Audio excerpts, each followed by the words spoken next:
네, 민생 토론회가 시작된 곳이자 기초지자체와 함께 개최하는 첫 민생 토론회가 열린 곳 바로 용인 특례시입니다. 용인 현안과 발전에 대한 정부의 의지를 방증한다고 볼 수 있는데요. 이상일 용인시장과 자세히 말씀 나눠보죠. 시장님 안녕하십니까? 네, 안녕하세요. 네, 우선 이 이야기를 안 할 수 없습니다. 용인시의 45년 수건이었죠. 네. 평택 송탄 상수원 보호구역이 해제된다는 소식이 나왔습니다. 어떠세요? 네. 어제 정장선 평택시장님 또 박상우 국토교통부 장관님 등등과 협약식을 갖고 서명을 했습니다. 용인과 평택의 오랜 이 갈등의 사안이었던 송탄 상수원 보호구역이 해제가 이제 내년에 됩니다. 해제하기로 협약을 맺었고 양 도시의 이제 상생 발전 협약도 맺었습니다.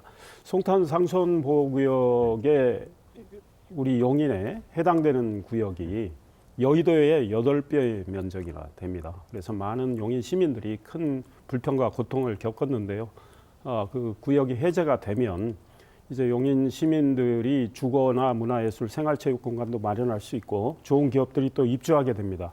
그다음 그 근처에 이동 남사읍 첨단 시스템 반도체 국가산업단지가 조성이 되는데 그 산업단지 일부가 또 상수원 보호구역에 해당돼서 규제를 받게 됐는데 국가산단의 원활한 추진을 위해서도 또 그게 해제가 됐기 때문에 앞으로 그 국가산단 조성에 상당히 탄력을 붙을 걸로 예상이 됩니다. 예, 반도체 도시로 갔는데 날개를 달 수 있을 것 같은데 어쨌든 참 많은 기대가 모아집니다. 네. 또 지난달 25일이었죠. 기초지자체 가운데 최초로 용인시에서 민생 토론회가 있었고 당시 윤석열 대통령이 참 즐거운 민생 토론회 시간이다 이렇게 말문을 열었는데요.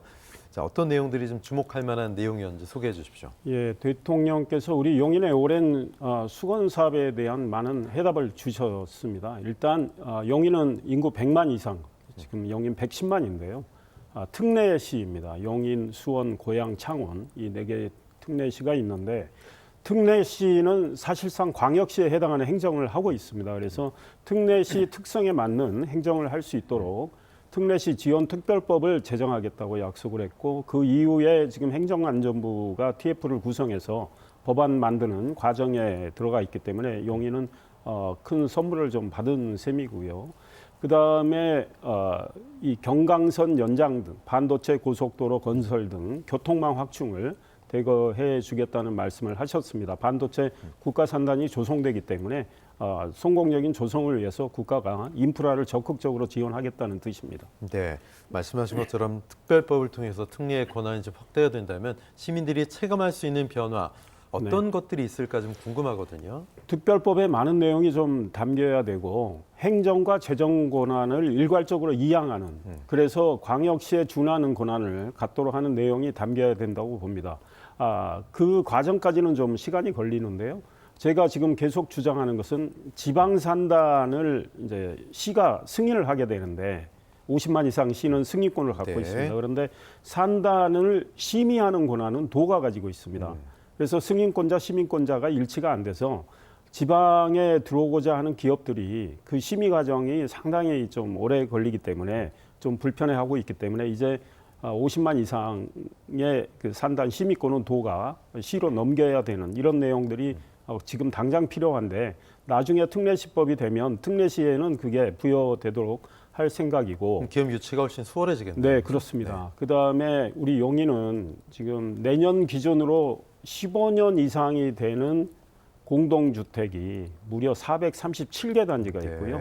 19만 5천 가구 정도 됩니다. 이제 리모델링 계획 수립을 시가 좀 도의 승인을 안 받고 하게 하는 거 이거는 정부가 해주겠다고 했고요. 51층 이상 건물을 짓고 20만 제곱미터 이상 건축물을 짓는 거를 또 특례시가 좀 자율적으로 하도록 하는 권한 등은 이제 법 제정 전에 부여가 된다고 보는데 그렇게 되면 좀 더 자율적인 행정을 할 수가 있습니다. 네, 당시 토론회에서 대통령이 용인의 이제 반도체 클러스터와 국가산단 또 이동업 신도시까지 만들어지면 인구가 150만이 될 거다 이런 얘기까지 했습니다. 그만큼 또 그에 준하는 교통망 확충도 중요해 보이는데 어떻게 보세요? 예, 그렇습니다. 가장 중요한 것이 교통망 확충입니다. 그래서 이미 말씀드린 대로 저인구 지역은 경기도 광주역에서 국가산단 쪽까지 지하철을 연장을 해야 됩니다. 그래서 그걸 경강선 연장이라고 네. 하는데 대통령께서 그거는 적극적으로 해주겠다는 의지를 밝히셨습니다. 제가 추가로 또 말씀드린 것은 우리 수지 지역에 또 지하철망이 필요합니다. 그래서 그 서울 지하철 3호선을 수서에서 성남, 용인 수지구, 그다음에 화성까지 연결하는 이 이야기를 했고요. 내년에 계획이 수립될 걸로 보이는 5차 철도망 계획에 꼭 반영시킬 계획이고 2021년에 4차 계획에 반영된 기흥구의 기흥역에서 오산대역까지 가는 지하철도 좀 빨리 진행을 해달라고 이야기를 했습니다. 네. 그다음에 대통령께서 반도체 고속도로 건설 의지를 밝혔는데 이 반도체 고속도로는 제가 2년 전에 공약한 내용인데요. 그걸 건설해 주시겠다고 했는데 그것이 국가산단 남쪽으로 라인을 이제 그어놨는데 온삼 또 SK 하이닉스가 들어설 네. 용인 반도체 클러스터 남쪽으로도 지나게 되니까 반도체 고속도로가 꼭 건설이 되면